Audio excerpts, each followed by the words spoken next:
Today, we're talking about the biggest mistake you can make if you're getting into swim bait fishing, and we're also talking about how to fix it, so let's just get straight into it. What's up, guys? It's Blake or BD Bassin. How are you guys doing today? And I wanted to relay this message so you guys can jump into the swim bait game with the knowledge that I didn't have and catch a lot more fish because of it. Trust me, if you listen up, this is gonna save you a lot of money and catch you a lot more fish. Now, you can see the wall of baits I have behind me. I've got a bunch more over there, and this is about it that I carry around in my boat on a day-to-day fishing basis. And you might think, Blake, that's a great idea. You got a bunch of different baits to cover a bunch of different situations, which in theory, that is true. I do still carry a bunch of baits for different situations, but one thing I didn't realize is that I didn't learn how the to fish any of these baits. Bruh. Now let me preface, I'm not a swim bait mogul. I'm not Ben Milliken out here crushing them on the Elite Series, making it to the Elite Series, catching them on a glide bait. I'm up here in Illinois, bro. I'm catching like 3-pounders on these. It's cool though. I love swim bait fishing. It's dope. And I think I know a good amount about it for what I do with them. The information I'm gonna give you applies to all big swim baits, whether we're talking big soft baits, we're talking jointed swim baits, such as something like this trace here that has a bunch of joints, you know, gives you that swimming action rather than a glide. So this mistake applies across the board with all these different kinds of baits, but I'm gonna use glide baits as the primary example for this mistake. So right here, I've got two different baits. In this hand, I've got a 6 cent, 6.5-inch draw. Now in this hand, I have a Laughing 170, which is a cool little JDM bait that I found on a Japanese tackle website. I think it's a Spro and Gamakatsu collab. Pretty cool little bait. But you can see these baits have fairly similar size profiles. Now, obviously the baits don't look identical. They're from completely different manufacturers, but from a size perspective and the profile aesthetic, you would think, oh, I'm gonna buy these couple baits and they're gonna fish very similar. Well, that's just not the reality of swim bait fishing and how different these glide baits can be. Now we're gonna take a closer look at these baits when I hold them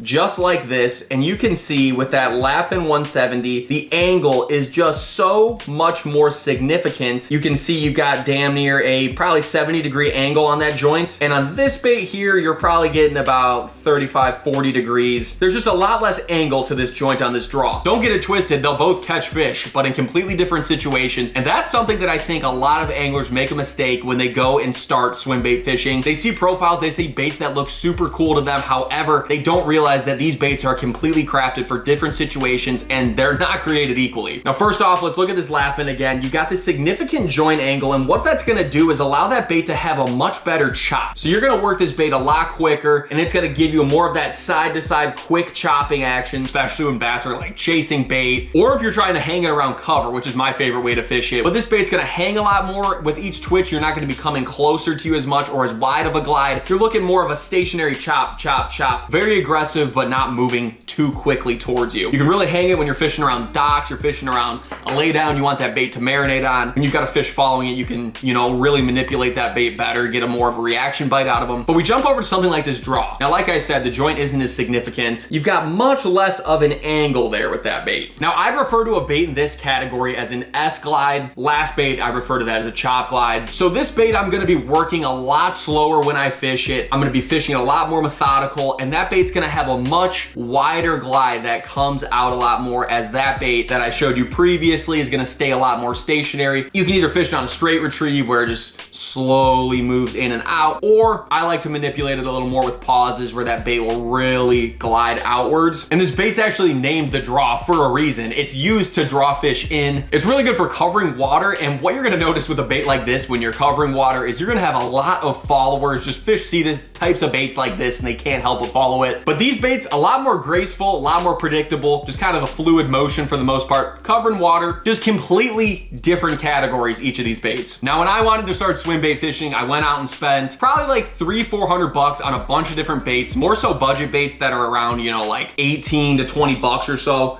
A good example of that is right here. One of the first baits I bought, because shout out Matt Allen, Tactical Bassin. Hey guys. Always glazing the S-Waver. Another bait that fishes similar to something like this draw here. Wide S, cover water, open water. Oh! Got a wide S motion, cover water, fish in open water kind of glide. This is actually another S-Waver 168 that I bought. It's gotten beat up. This is just some hook rash on it, but I've caught a lot more fish on this bait actually. And these aren't baits I regret purchasing. They're really freaking good. They're like 18 bucks, hopefully still. I don't know what inflation, they're probably 50. But no, seriously, they're really good baits. But the problem was when I spent $300, got a bunch of baits in that $15, $20 range, I didn't take the time to learn each individual bait. I just went out there and threw them around on fisheries where I think it would work. But I really had no concept as to how different each of these baits are. This doesn't just apply to glide baits, guys. All these baits, especially in the swim bait category, super meticulous. The people that are designing these baits with their different tails, a boot tail versus a wedge tail. There's so many differences that you need to consider on each swim bait category. All these different factors come into play just based on little things that these baits have different about each other. I thought glide baits were a really good way to, show the differences because those joints themselves obviously are a huge differentiating factor on how you fish each bait. They're all weighted different sizes and stuff, rada. But that alone is just a ridiculous difference that I didn't realize. And I'm sure a lot of you guys that are new into swim bait fishing didn't realize that there's all these differences between these baits that are so in plain sight. But when you see a picture on